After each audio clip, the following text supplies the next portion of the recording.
তেজগাঁও থেকে সংবাদ সন্ধ্যা নিয়ে আপনাদের সাথে আছে আমি শাহনাজ শাহরিয়া এবং আমি গোলাম কিবরিয়া। এই মুহূর্তে বার্তা কক্ষের সবশেষ। উন্নত দেশের জন্য শিশুদের যোগ্য করে গড়ার আহ্বান প্রধানমন্ত্রীর। বঙ্গবন্ধুর জন্মবার্ষিকীতে শ্রদ্ধা।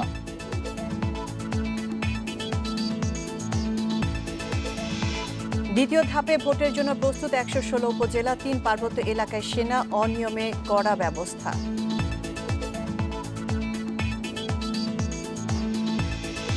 বাগেরহাটে চুরির ৭ দিন পর ২.৫ মাসের শিশু আব্দুল্লাহর মরদেহ উদ্ধার, অপহরণকারী গ্রেপ্তার।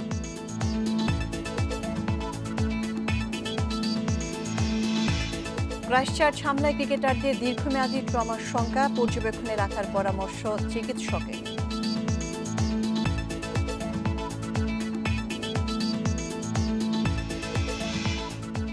সমস্যার সংকট সম্ভাবনার কথা বলুন, লিখুন আমাদের ফেসবুক পেজে। আপনাদের কথা নিয়ে আসছে খবরের পরের অংশে। কিবরিয়া, আজকে জাতির জনক বঙ্গবন্ধু শেখ মুজিবুর রহমানের ৯৯তম জন্মদিন। তার এই জন্মদিন উপলক্ষে প্রধানমন্ত্রী, রাষ্ট্রপতি, ৩ বাহিনী থেকে শুরু করে স্কুল কলেজ এবং তার স্বজনরা সারা বাংলাদেশের মানুষ কিন্তু শ্রদ্ধা জানিয়েছেন এবং স্কুল কলেজগুলোতে বিভিন্ন সাংস্কৃতিক অনুষ্ঠান হয়েছে, তাকে নিয়ে চিত্রাঙ্কন প্রতিযোগিতা হয়েছে। আর প্রধানমন্ত্রী শেখ হাসিনা যেটি বলেছেন যে বঙ্গবন্ধুর স্বপ্নের বাংলাদেশ গড়ার জন্যই তিনি এবং তার সরকার কাজ করে যাচ্ছে। অবশ্যই দেখেন, বাঙালি জাতি একই সঙ্গে সৌভাগ্যবান এবং দুর্ভাগ্যবান। সৌভাগ্যবান যে বঙ্গবন্ধুর মতো একজন নেতার জন্ম না হলে হয়তো আমাদের আজকে কি অবস্থা হতো। যাই হোক, আর দ্বিতীয়ত বঙ্গবন্ধুর সপরিবারে হত্যার মাধ্যমে যে কালো অধ্যায়ের সূচনা হয়েছিল, আমরা দীর্ঘদিন দেখেছি যে সব জায়গায় বঙ্গবন্ধুকে নিষিদ্ধ করে রাখা হয়েছিল। বেতার, টেলিভিশনে বঙ্গবন্ধুর ৭ই মার্চের ভাষণ প্রচারিত হয়নি। মানে মোট কথা একটা ধামাচাপা দেওয়ার চেষ্টা, কিন্তু ইতিহাস তো চেপে রাখা যায় না। তারই প্রমাণ আজকে। আগামী বছর ইনশাআল্লাহ বঙ্গবন্ধুর জন্মশতবার্ষিকী পালনের জন্য সারা দেশ, সারা জাতি প্রস্তুত এবং আমরা আশা করি বিশ্ব থেকে বিভিন্ন নেতাদের নিয়ে আসা হবে। যাই হোক, আমরা প্রতিবেদনটি দেখি। বাংলায় পথে চলি, চোখে নীল আকাশ। মধুমতি পাড়ের টুঙ্গিপাড়া সারা বিশ্বে পরিচিত বঙ্গবন্ধুর জন্মভূমি বলে। তার নেতৃত্বে বাঙালি পেয়েছে স্বাধীন সার্বভৌম দেশ। হাজার বছরের শ্রেষ্ঠ সন্তান জাতির জনক বঙ্গবন্ধু শেখ মুজিবুর রহমানের ৯৯তম জন্মবার্ষিকীতে শ্রদ্ধা জানিয়েছেন রাষ্ট্রপতি আব্দুল হামিদ ও প্রধানমন্ত্রী শেখ হাসিনা। সশস্ত্র বাহিনীর একটি চৌকস দল সশস্ত্র সালাম জানায় জাতির পিতাকে। বঙ্গবন্ধু ও তার পরিবারের সদস্যদের আত্মার শান্তি কামনায় হয় বিশেষ মোনাজাত। পরে আওয়ামী লীগ সভাপতি হিসেবে কেন্দ্রীয় নেতাদের নিয়ে সমাধিসৌধে ফুল দেন শেখ হাসিনা। পরিবারের সদস্যরাও তার সঙ্গে ছিলেন। রাষ্ট্রীয় আনুষ্ঠানিকতা শেষে শ্রদ্ধা জানান সর্বস্তরের মানুষ। যেসব দেশ দীর্ঘ সংগ্রাম ও রক্তক্ষয়ী যুদ্ধের মাধ্যমে স্বাধীন হয়েছে, সব ক্ষেত্রেই একাধিক নেতৃত্ব ও নেতার উপস্থিতি দৃশ্যমান। তবে বঙ্গবন্ধুর একক নেতৃত্বে বাংলাদেশ স্বাধীন হয়েছে উল্লেখ করে গবেষকরা বলছেন, বঙ্গবন্ধু মানেই বাংলাদেশ। এরপর শিশু কিশোর সমাবেশে যোগ দেন প্রধানমন্ত্রী শেখ হাসিনা। বঙ্গবন্ধুকে লেখা চিঠি নামে একটি বইয়ের মোড়ক উন্মোচন করে জাতির পিতার জীবনের নানা দিক তুলে ধরেন তিনি। সেই শিশু অধিকার যাতে নিশ্চিত হয়, তার জন্য ১৯৭৪ সালে জাতির পিতা এই বাংলাদেশে শিশু আইন প্রণয়ন করেন। এমনকি তখনও জাতিসংঘ শিশু আইন করে নাই। শিশু অধিকার আইন কিন্তু জাতিসংঘ তখনও করে নাই। জাতিসংঘ এ আইন করেছিল ১৯৮৯ সালে, আর জাতির পিতা করে যান ১৯৭৪ সালে। কত দূরদর্শিতা ছিল তার সেই নেতৃত্বে।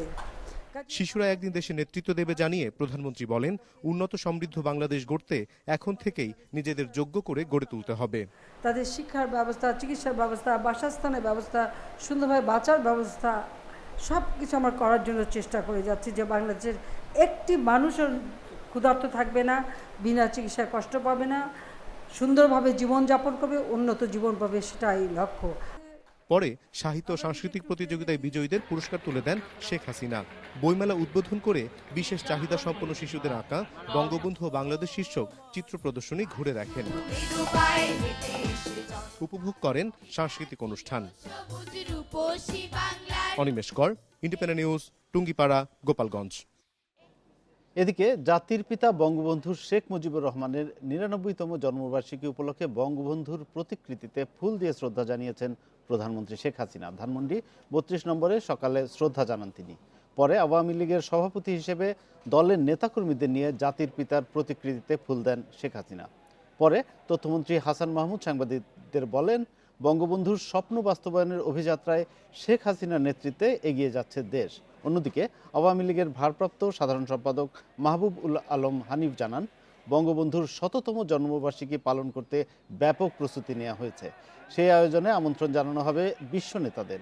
১৯২০ সালের এই দিনে গোপালগঞ্জের টুঙ্গিপাড়ায় জন্মগ্রহণ করেন বঙ্গবন্ধু শেখ মুজিবুর রহমান।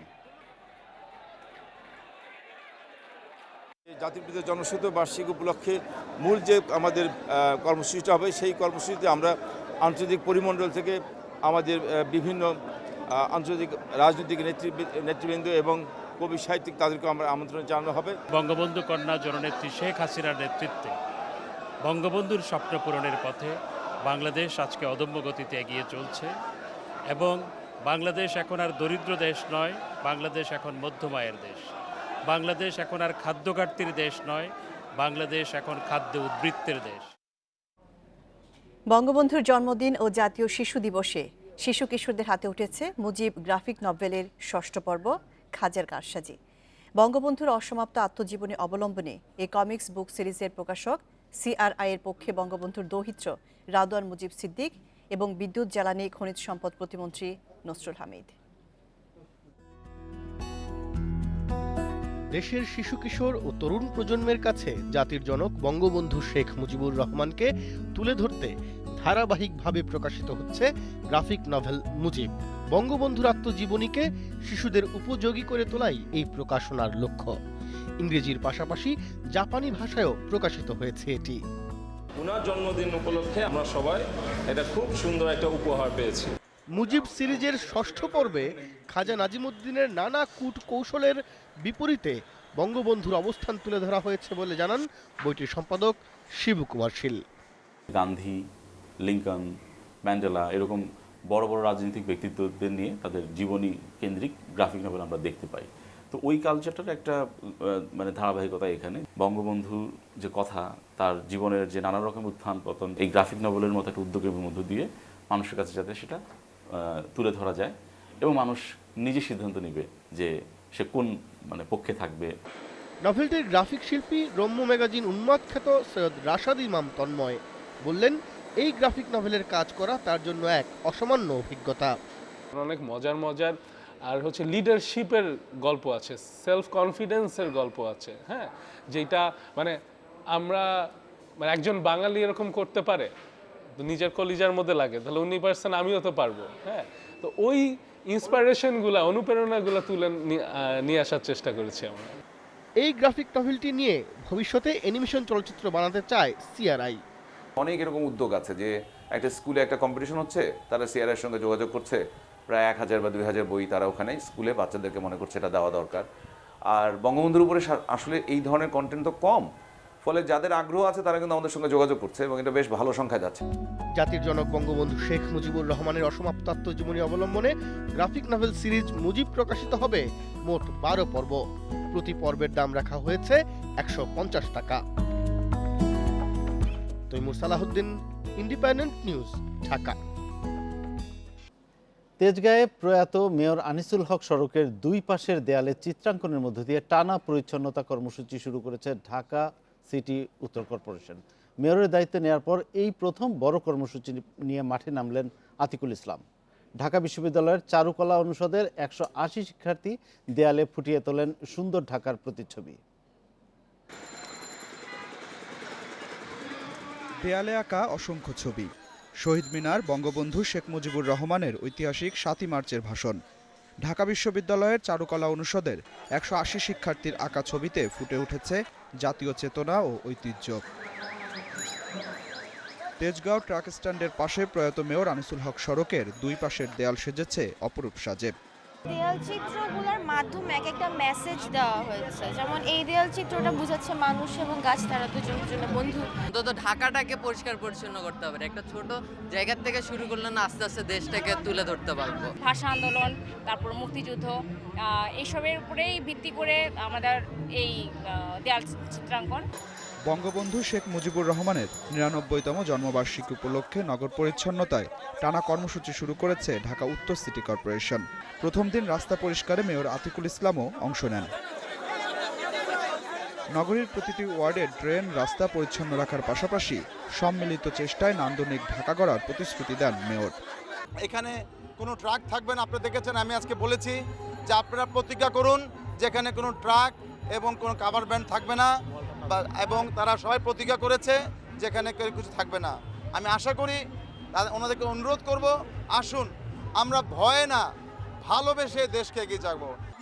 তেজগাঁও ট্রাক স্ট্যান্ডের পাশাপাশি মহাখালী ও গাবতলী বাস স্ট্যান্ডেও শৃঙ্খলা ফেরানোর ঘোষণা দেন মেয়র। আমাদের নগরকে যেন পরিষ্কার করতে পারি। Adilur Rahman, independent news, Dhaka. বঙ্গবন্ধুর স্বপ্নের বাংলাদেশ বাস্তবায়নে দেশের মানুষকে চতুর্থ শিল্প বিপ্লবের জন্য প্রস্তুত থাকার আহ্বান জানিয়েছেন প্রধানমন্ত্রীর বেসরকারি শিল্প ও বিনিয়োগ উপদেষ্টা সালমান এফ রহমান। ঢাকার নবাবগঞ্জের সরকারি পাইলট স্কুল মাঠে সকালে বঙ্গবন্ধুর জন্মবার্ষিকী উদযাপন অনুষ্ঠানে তিনি এই আহ্বান জানিয়েছেন। সালমান এফ রহমান বলেন, বঙ্গবন্ধু জাতিকে স্বাধীনতা দেওয়ার পাশাপাশি অর্থনৈতিক মুক্তির ডাকও দিয়েছিলেন, কিন্তু খুনিরা তাকে হত্যা করে বাংলাদেশের অগ্রযাত্রা থামিয়ে দিতে চেয়েছিল। বঙ্গবন্ধুর স্বপ্নের বাস্তবায়ন করে দেশকে সমৃদ্ধ করা প্রতিটি নাগরিকের নৈতিক দায়িত্ব বলেও মন্তব্য করেছেন তিনি। চতুর্থ শিল্প বিপ্লবের চ্যালেঞ্জ মোকাবিলা করে দেশকে এগিয়ে নিতে হবে বলে মন্তব্য করে তিনি বলেন, আধুনিক বিশ্বের মতো কৃত্রিম বুদ্ধিমত্তাকে শিল্পের কাজে লাগাতে হবে। এর আগে সালমান এফ রহমান নবাবগঞ্জ স্বাস্থ্য কমপ্লেক্সের বিভিন্ন ইউনিট ঘুরে দেখেন এবং মুক্তিযোদ্ধাদের বিনামূল্যে গ্লুকোমিটার বিতরণ করেন।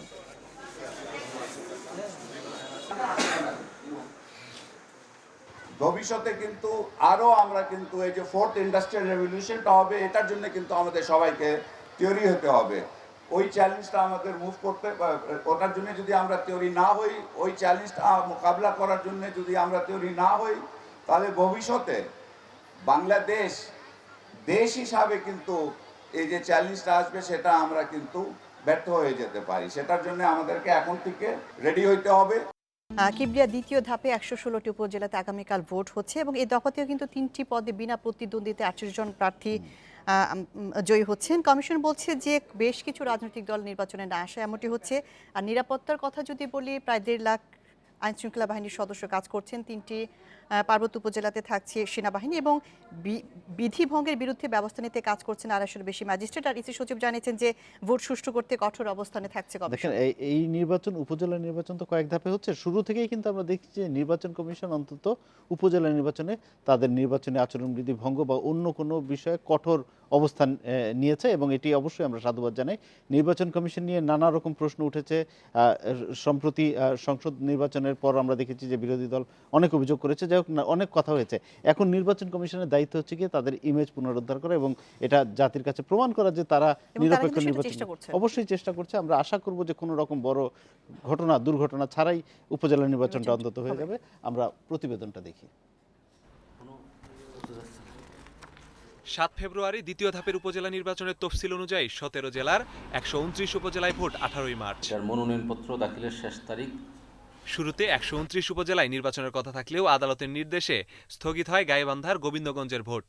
গোপালগঞ্জ সদর, টুঙ্গিপাড়া, কোটালীপাড়া, কাশিয়ানী, মুকসুদপুর উপজেলায় ভোট হচ্ছে তৃতীয় ধাপে। আর দিনাজপুর সদরের ভোট চতুর্থ ধাপে নেওয়ার সিদ্ধান্ত কমিশনের। এছাড়া নওগাঁ, পাবনা, ফরিদপুর, নোয়াখালী সদর, হাতিয়া, চট্টগ্রাম সদর, মিরসরাই ও রাউজানের সব প্রার্থী বিনা প্রতিদ্বন্দ্বিতায় নির্বাচিত হতে যাচ্ছেন।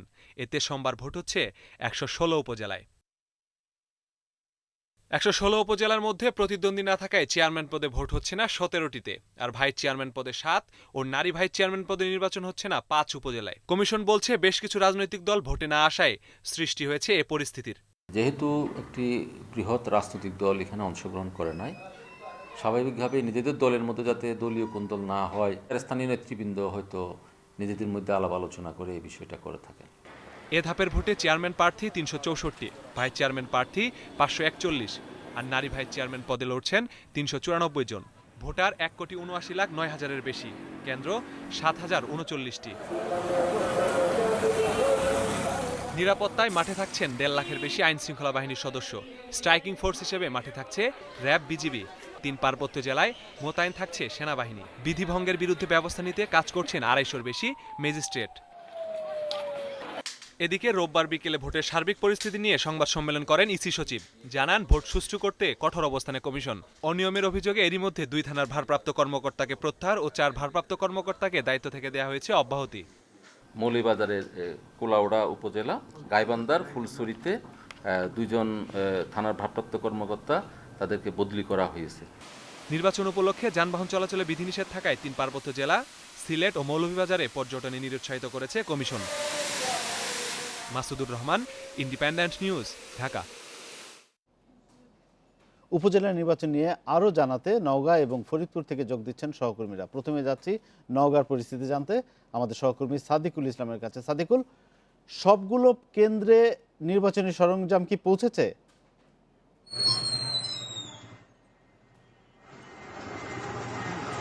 কথা হয়েছে, তিনি যেটি আমাকে জানিয়েছেন যে নওগাঁ জেলার 10টি উপজেলায় ভোট গ্রহণ অনুষ্ঠিত হতে যাচ্ছে আগামীকাল। ইতিমধ্যে দুপুর থেকে বিকেল 4টা সাড়ে 4টার মধ্যে কিন্তু সবগুলো কেন্দ্রে নির্বাচন সামগ্রী পৌঁছানো হয়েছে। সেই সাথে রয়েছেন আইন শৃঙ্খলা বাহিনীর সদস্যরা।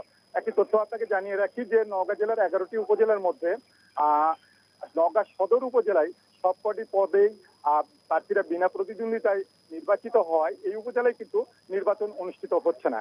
বাকি যে 10টি উপজেলা আছে এর মধ্যে সীমান্ত উপজেলা আছে, বিশেষ করে যেমন নিয়ামতপুর, সাপাহার, পোরশা, এই উপজেলার প্রার্থীরা বিশেষ করে এখানে কিন্তু বিএনপির প্রার্থী আছেন কিন্তু স্বতন্ত্র প্রার্থী হিসাবে নির্বাচিত করছেন। এবং তারা যেটি বলছেন, এছাড়া নৌকার প্রতিপক্ষ যারা প্রার্থী আছেন তারা যে সংখ্যাটি করছেন যে নির্বাচন কতটা নিরপেক্ষ হবে, তারা আশঙ্কা করছেন যে হয়তোবা এখানে প্রভাব বিস্তার করা হতে পারে। কিন্তু আপনাকে একটি তথ্য জানিয়ে রাখি, নওগাঁ জেলা প্রশাসক মিজানুর রহমান আমাকে যেটি জানিয়েছেন যে এই নির্বাচন 100% নিরপেক্ষ এবং সম্পূর্ণ সুষ্ঠুভাবে সম্পন্ন হবে। এখানে জিরো টলারেন্স নীতি নেওয়া হয়েছে, এখানে কাউকে কোনো প্রকার অনিয়মের আশ্রয় নিতে দেওয়া হবে না।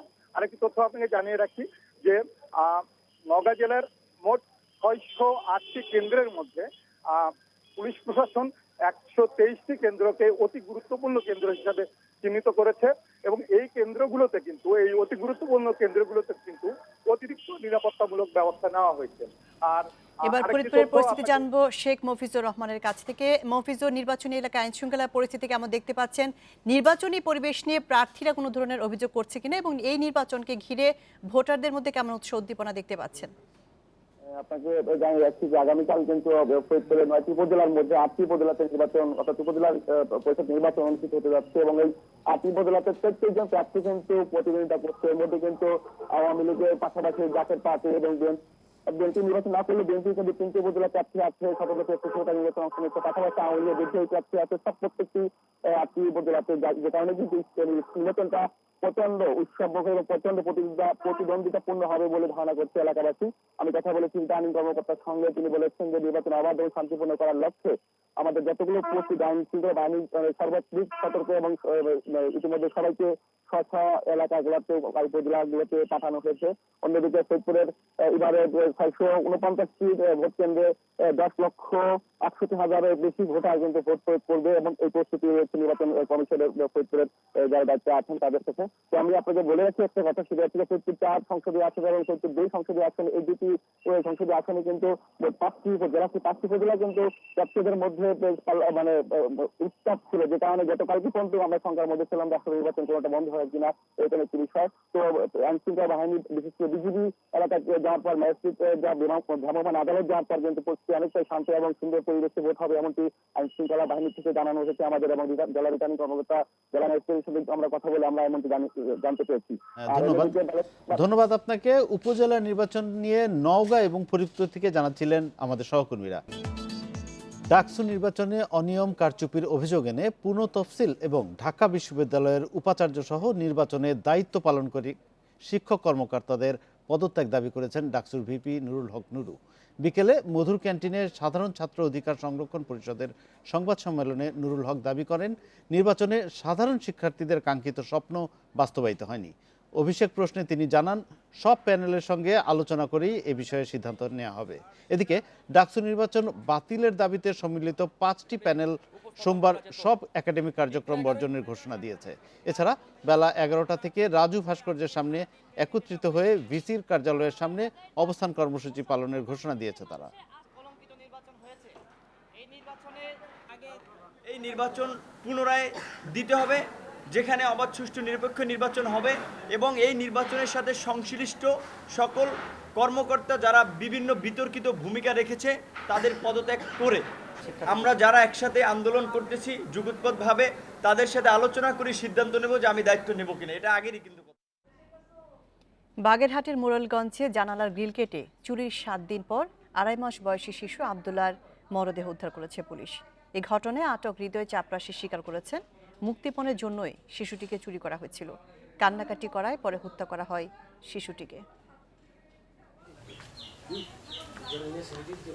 মোড়েলগঞ্জের বিশারাঘাটা গ্রামে 11 মার্চ রাতে জানালার গ্রিল কেটে চুরি করা হয় 2.5 মাসের ঘুমন্ত শিশু আব্দুল্লাহকে। পরে তার বাবা দলিল লেখক সোহাগ হাওলাদারকে ফোনে 10 লাখ টাকা মুক্তিপণ চায় অপহরণকারী। পরিবারের মামলার পর ফোন ট্র্যাক করে উপজেলার নিশানবাড়ি গ্রাম থেকে সন্দেহভাজন হৃদয় চাপরাশির পরিবারের 5 সদস্যকে আটক করে পুলিশ। তাদের তথ্যে শনিবার রাতে রাজধানীর সায়দাবাদ থেকে গ্রেপ্তার হন হৃদয়। তার স্বীকারোক্তি অনুযায়ী বিশারিঘাটা গ্রামের একটি মাছের ঘের থেকে শিশুটির মরদেহ উদ্ধার করে police bureau of investigation PBI. কোনো মা যেন আর ছেলে হারা না হয়, এটি আমার দাবি। কারণ এই ধরনের কোনো কাজ যেন অন্তত বাংলাদেশের মাটিতে আর দ্বিতীয়বার না শুনতে হয়, এবং আমি এর সর্বোচ্চ শাস্তি আমি দাবি করি। পুলিশের ধারণা, অপহরণ ও হত্যার ঘটনায় হৃদয়ের সঙ্গে আরও কয়েক সহযোগীও যুক্ত। তাদের গ্রেপ্তারের চেষ্টা চলছে। একমাত্র মুক্তিপণ, কারণ বাচ্চার বাবার অবস্থা ভালো, আর্থিক অবস্থা ভালো। ইতিমধ্যে আমাদের কাছে 6 জন অ্যারেস্ট আছে, আরও কয়েকজন জড়িত আছে, আমরা তাদেরকে খুঁজছি। শিশু অপহরণ ও হত্যার ঘটনায় শোক নেমে এসেছে পুরো গ্রামে। ঘটনায় জড়িতদের দৃষ্টান্তমূলক শাস্তির দাবি জানিয়েছেন এলাকাবাসী। Independent news desk. ক্রাইস্টচার্চ হামলার দুঃসহ স্মৃতির কারণে ক্রিকেটারদের দীর্ঘমেয়াদী ট্রমায় ভোগার আশঙ্কা করছেন চিকিৎসকেরা। মুশফিকদের দ্রুত স্বাভাবিক জীবনে ফেরার পরামর্শ দিয়েছেন তারা। দীর্ঘমেয়াদী ট্রমা এড়াতে পর্যবেক্ষণে রাখতে বলেছেন ক্রিকেটারদের। গণমাধ্যমকেও সংযত আচরণের তাগিদ বিশেষজ্ঞদের। শুরুর হাসি অম্লান থাকেনি শেষ পর্যন্ত। ক্রাইস্টচার্চের রক্তাক্ত দুপুরে হঠাৎ শেষ হয়েছে সফর। ফেরার পথে রোমাঞ্চ নয়, তামিমরা বয়ে এনেছেন ভয় ও বিষণ্ণতার অনুভূতি। যে আমরা কতটুকু ভাগ্যবান। মুশফিকদের উদ্বিগ্ন মুখ থেকে আঁচ পাওয়া গেছে অনুভূতির তীব্রতার। ক্রাইস্ট চার্চে শুক্রবার ঠিক কতদিন বয়ে বেড়াতে হবে মনে।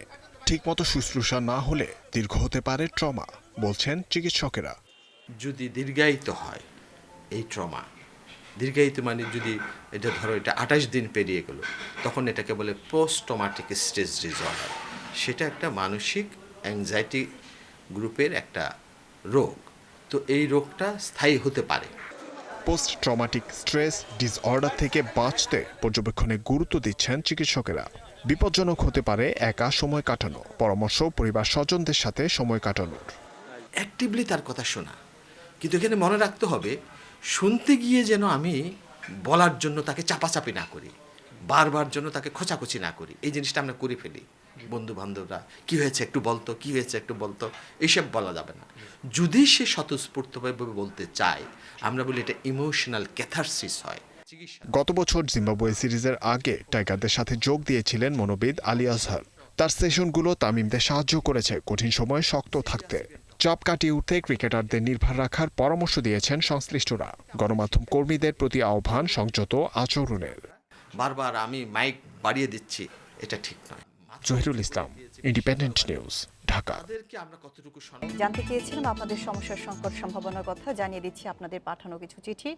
মৌশেরপুর থেকে লিখেছেন, আমার এলাকায় একটি কালী মন্দির রয়েছে। মন্দিরটি প্রায় নষ্ট হওয়ার পথে।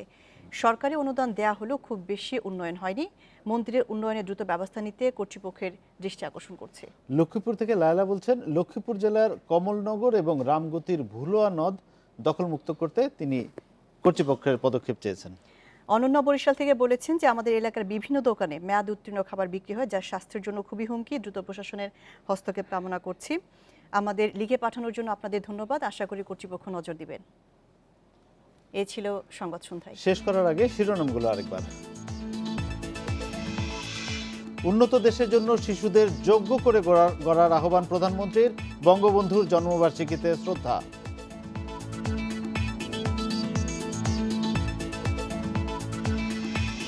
দ্বিতীয় ধাপে ভোটের জন্য প্রস্তুত 116 উপজেলা। 3 পার্বত্য এলাকায় সেনা অনিয়মে কড়া ব্যবস্থা।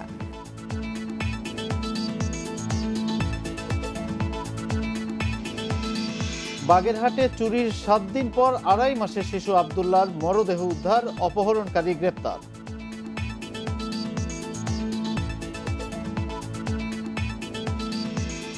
ক্রাইস্টচার্চ হামলায় ক্রিকেটারদের দীর্ঘমেয়াদী ট্রমার শঙ্কা, পর্যবেক্ষণে রাখার পরামর্শ চিকিৎসকের।